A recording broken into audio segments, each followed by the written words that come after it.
శ్రోతలందరికీ నమస్కారం. శ్రావణమాసం సందర్భంగా మహాలక్ష్మి అమ్మవారి పద్యం రాగయుక్తంగా మీ అందరి కోసం.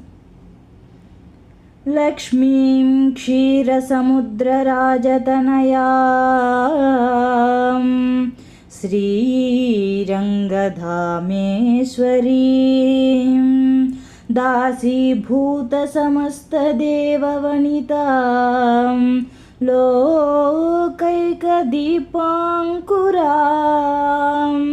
శ్రీమన్మందకటాక్షలబ్ధవిభవత్ బ్రహ్మేంద్రగంగాధరాం త్వాం త్రైలోక్య కుటుంబినీ సరసిజాం వందే ముకుంద ప్రియాం.